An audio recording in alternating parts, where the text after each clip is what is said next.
Hi friends, मैं परविंदर खारी। Friends, आज की हमारी गेम अंशुल वर्मा जी की एक वीडियो रिक्वेस्ट की है। सुपर विंटेज गेम है। 1867 में ये गेम खेली गई थी और यहाँ खेलने वाले खिलाड़ी थे American chess master Sam Loyd और Spanish Cuban chess master Celso Golmayo Zupide. थोड़ा डिफ़िकल्ट नाम है, स्पेनिश नेम है शायद इसीलिए।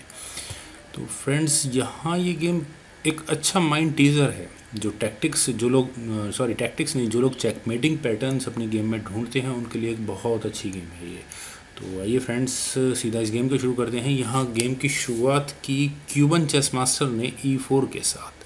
तो E5 यहाँ सैम लॉयड ने किया। नाइट F3, तो knight C6, D4, E takes D4, knight takes D4। और ये कंपोजिशन आप कई बार देखते होंगे सिसिलियन डिफेंस में, जब यहाँ C पॉन आगे पुश हो चुका होता है तब ये इस तरह की कुछ कंपोजिशन आती है। लेकिन जब ये C पॉन आगे पुश नहीं हुआ है तो ये गेम स्कॉट गेम में ट्रांसपोज हो गई है। देन बिशप C5, नाइट पर अटैक। तो बिशप E3 से यहाँ इस नाइट का डिफेंस पहले वाइट ने किया, बिशप B6, तो bishop C3, knight eight G goes to E7, then knight C3 और इसके बाद ब्लैक ने यहाँ कैसल किया safety first. Then queen D2 square पर knight takes D4, bishop takes D4, bishop takes D4, queen takes D4, then knight G6 और इसके बाद यहाँ सैम लॉयड ने कैसल किया लेकिन लॉन्ग साइड पर A6, तो F4। यहाँ केल्सो ने आखिर ये F पॉन को आगे पुश क्यों किया है? फ्री में अपना ये पॉन ब्लैक को उन्होंने यहाँ गिफ्ट कर दिया और इसकी मुझे कोई रीज़न भी समझ में नहीं आई। शायद सैम लॉयड को भी समझ में नहीं आई होगी, तो इसीलिए उन्होंने यहाँ नाइट टेक्स F4 कर लिया है। और नाइट टेक्स F4 होने के बाद अगर ये बिशप यहाँ इस इम्पोर्टेंट स्क्वायर पर ना हो तो यहाँ एक बड़ी अच्छी चेक या फॉक, आप जो भी इसे कहें, वो आ रही है।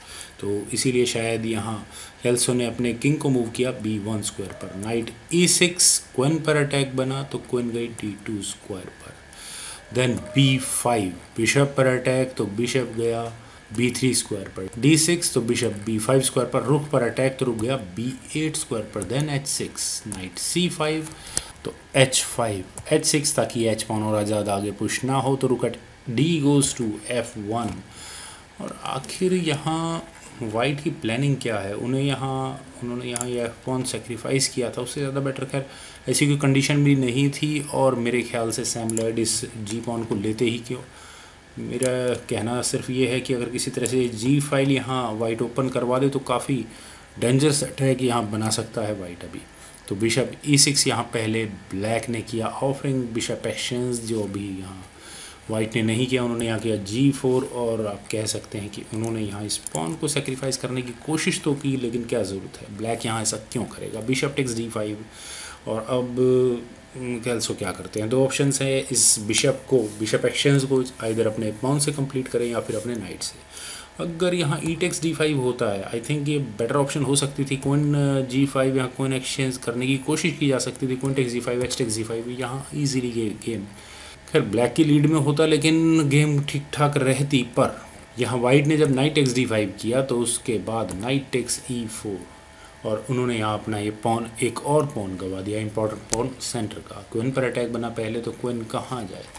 क्वीन इधर G2 स्क्वायर पर जाकर फ्रेंड्स पहले तो यहाँ नाइट पर अटैक बना सकती है और उसके बाद फर्दर कोई स्ट्रॉन्ग गेम प्ले बनाने की कोशिश की जा सकती है। लेकिन यहाँ वाइट ने क्वीन को E3 स्क्वायर पर प्लेस किया और इसका डिफेंस तो बहुत सिंपल है। ब्लैक चाहे तो यहाँ अपने रुक से इस पॉन का डिफेंस कर सकता, नाइट का डिफेंस कर सकता है, या फिर नाइट को G5 कर। यही काम यहाँ सैम लॉयड ने किया था, नाइट को G5 स्क्वायर पर प्लेस किया था। तो क्वीन A7 और इस क्वीन के A7 स्क्वायर पर आने का मतलब है यहाँ ये C7 पॉन और यहाँ A6 पॉन दोनों पर अटैक है।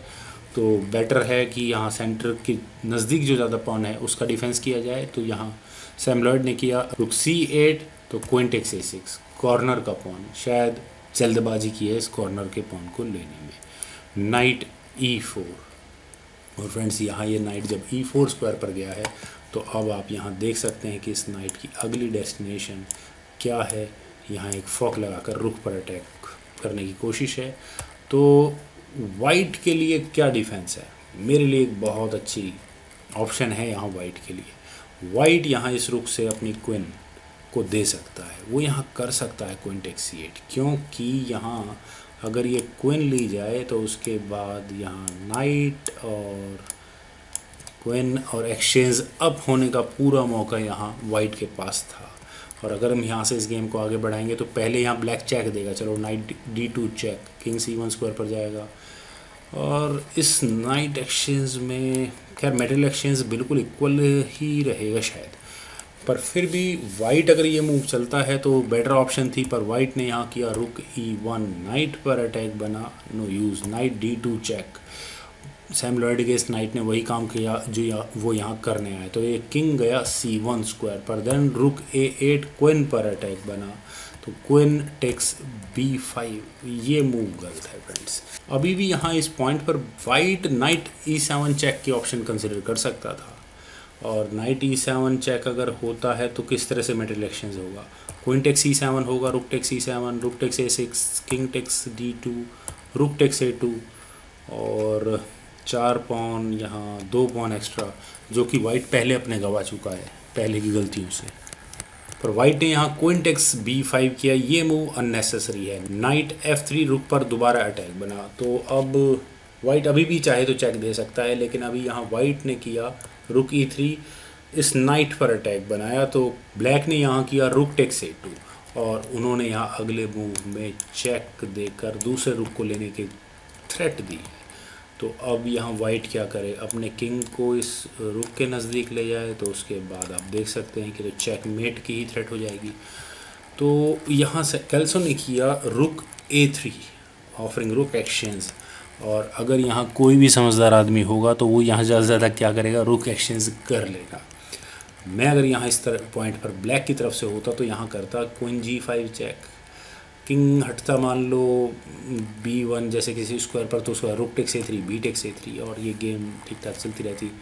क्वीन टेक्स G4, और एक एक पॉन करके गेम की लीड को आगे बढ़ाकर गेम आगे बढ़ाई जा सकती थी। लेकिन यहाँ सैम लॉयड ने किया रुक A1 चेक, इस चेक को देने की आखिर ज़रूरत क्या है, ज़रूरत है। सैम लॉयड यहाँ इस A1 स्क्वायर को फिल रखना चाहते हैं, rook takes A1, then queen G5 check, और इस किंग के जाने के लिए बचा है B1 स्क्वायर।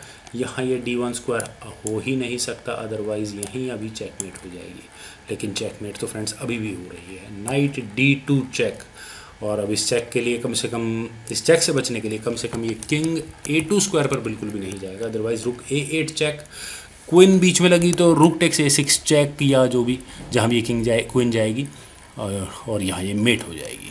तो ये किंग गया C1 स्क्वायर पर, और कैल्सो यहाँ सैम लॉयड के ट्रैप में आ चुके हैं। नाइट B3 चेक किंग के लिए, फिर दोबारा वही B1 स्क्वायर बचा है, देन क्वीन C1 चेक, और अब यहाँ वाइट क्या कर सकता है, वाइट यहाँ इस चेक से बचने के लिए अपने किंग को मूव कर ले, अगर वो यहाँ A2 स्क्वायर पर, शायद यही ऑप्शन हो सकती थी, क्योंकि अब मान लो अगर यहाँ ब्लैक अपने रुक से यहाँ चेक दे तो वाइट यहाँ इस नाइट को ले सकता है, तो कह सकते हैं कि ब्लैक को करना ही होगा क्वीन टेक्स C2, और फिर दोबारा वही चेकमेट की थ्रेट होगी।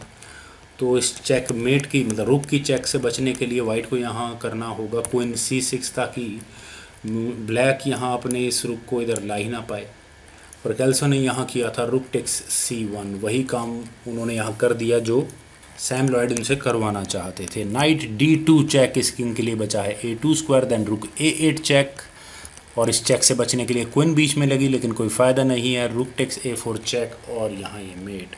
और फ्रेंड्स, जो लोग चेस में नए हैं वो कम से कम इस चेक बेटिंग पैटर्न को बिल्कुल मेमोराइज़ कर लें, अच्छी तरह से ध्यान कर लें। यहाँ इस नाइट ने ये दोनों स्क्वायर्स कवर किए हुए हैं, किंग कम से कम इन दोनों नाइट स्क्वायर्स पर नहीं जा सकता, और रुक ने यहाँ चेक दे दी है, तो इस कारण से चेकमेट वाइट को यहाँ देखनी पड़ी।